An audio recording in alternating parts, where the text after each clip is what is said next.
Bismillahirrahmanirrahim. Assalamualaikum warahmatullahi wabarakatuh. Alhamdulillahirabbil alamin.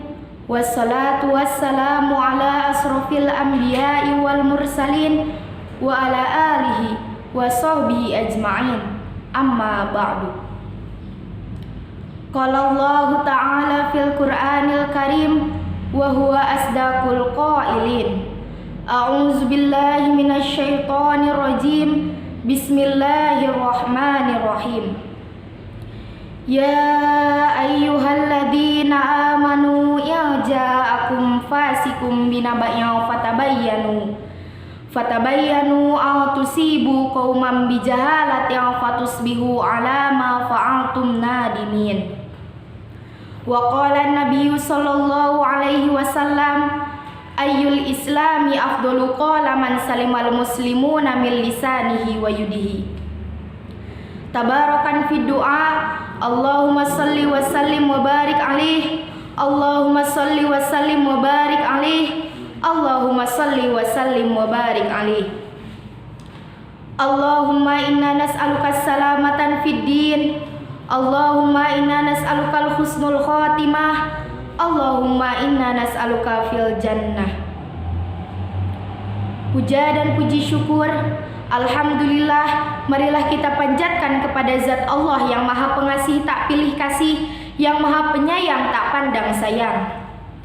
Tak lupa pula salawat beserta salam semoga tetap tercurah limpahkan kepada junjungan alam yang lebih mulia dari raja, lebih masyhur dari insinyur, tak lain dan tak bukan ialah the one of the ranking in the world, yakni Habibana wa Nabiyana al-Karim, Kanjeng Nabi Muhammad sallallahu alaihi wasallam. Tak lupa pula kepada para keluarganya, sahabatnya, serta kepada kita selaku umatnya yang menunggu-nunggu syafaatul uzmanya di yaumil qiyamah. Amin ya rabbal alamin. Yang saya cintai, rekan-rekan Mansatu Sukabumi yang insya Allah muliakan, dan juga Akang Teteh yang semoga kita semua dapatkan rahmat maghfirah dari Allah Subhanahu wa taala. Amin ya rabbal alamin. Alhamdulillah, pada kesempatan ini saya akan menyampaikan tausiah dengan tema Jadilah netizen yang soleh dan solehah.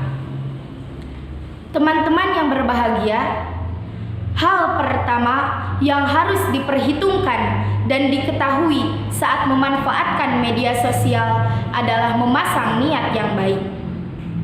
Semua perbuatan termasuk berselancar di dunia maya bisa menjadi ajang meraup pahala, tapi bisa pula menjadi sarang dosa. Jika kita berniat untuk mendakwahkan agama, mengajak publik atau orang-orang yang menjadi teman kita sadar akan ibadah kepada Allah Subhanahu wa taala dengan mengunggah hal yang bermanfaat. Tapi jika media sosial hanya dijadikan sekadar untuk tempat pamer makanan, harta melimpah, lengkap dengan foto jumlah uang di rekening seperti yang marak belakangan ini, ataupun mengunggah foto-foto yang tampak aurat, maka media sosial bisa menjadi salah satu tumpukan dosa. Oleh karenanya, gunakan media sosial sebagai sarana menggapai ridho Allah Subhanahu wa taala. Teman-teman yang berbahagia, hal yang kedua, jangan menyebarkan berita bohong. Kita tahu bahwa berita bohong berseliweran dengan sangat masif. Bagi yang tidak punya keahlian atau pengetahuan seperti apa ciri-ciri berita bohong, fitnah, adu domba, akan sulit untuk membedakannya dengan berita yang benar. Maka sikap berhati-hatilah merupakan pilihan yang terbaik. Seperti firman Allah dalam Al-Quran surat Al-Hujurat ayat 6 yang berbunyi, A'udzu billahi minasy syaithanir rajim. Ya ayyuhalladzina amanu in ja'akum fasikum binaba'in fatabayyanu an tusibu qauman bijahalatin fatusbihu ala ma fa'altum antum nadimin, yang artinya, hai orang-orang yang beriman, jika datang kepadamu orang fasik membawa suatu berita, maka periksalah dengan teliti, agar kamu tidak menimpakan suatu musibah kepada suatu kaum tanpa mengetahui keadaannya, yang menyebabkan kamu menyesal atas perbuatanmu itu. Teman-teman yang berbahagia, masih ingatkah kita kisah istri Nabi Shallallahu Alaihi Wasallam, Aisyah, yang difitnah menjalin hubungan dengan lelaki lain akibat berita dusta itu? Rasul merasa sangat terpuruk. Ibunda Aisyah juga sangat sedih. Ayahnya Abu Bakar merasa marah lantaran putrinya difitnah. Berita Aisyah ternyata berita bohong setelah turun ayat yang menerangkan kesucian Aisyah. Demikianlah dampak dahsyat dari berita bohong. Jika di zaman Nabi saja berita bohong sudah begitu mengkhawatirkan, terlebih di zaman sekarang. Hal yang ketiga, gunakan bahasa yang santun dan jauhi provokasi. Menjaga lisan di zaman sekarang tidak sebatas menahan diri dari lontaran yang nihil manfaat. Lisan juga bisa diwakili oleh ketikan tangan kita yang kita tulis di media sosial kita masing-masing. Media sosial adalah milik bersama.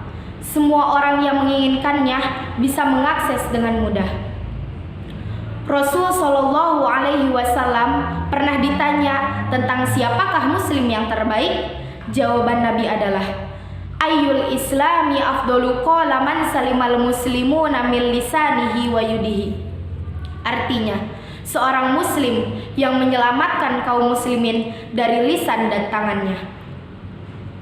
Teman-teman yang berbahagia, kesimpulan yang dapat saya sampaikan, beretika hari ini bukan hanya di dunia nyata, namun juga di dunia maya pun harus diperhatikan. Bahkan dunia maya bisa menjadi miniatur kehidupan kita setelah mati. Karena apa yang kita posting, berita apa yang kita sebarkan, semua terekam di dalamnya. Sewaktu-waktu bisa saja ada orang yang membuka riwayat kita, lalu siapapun bisa tahu bagaimana jejak digital kita, persis seperti kehidupan kita setelah mati. Malaikat Raqib dan Atid akan mencatat amal apa yang kita perbuat, ucapan, bahkan postingan. Lalu di akhirat kelak menjadi bukti bagaimana kita hidup di dunia ini. Lebih banyak dipakai kebaikankah atau sebaliknya? Tentu kita tak ingin saat kita meninggal kita menyisakan konten buruk di media sosial dengan isi yang tak layak menjadi bukti dan pemberat amal buruk. Demikian tausiah yang dapat saya sampaikan. Kurangnya itu kebodohan saya dan lebihnya itu fadilah dari Allah Subhanahu wa taala. Uzur maqala wa la ta'zur man qala. Billahi fi sabilil haq. Wassalamu alaikum warahmatullahi wabarakatuh.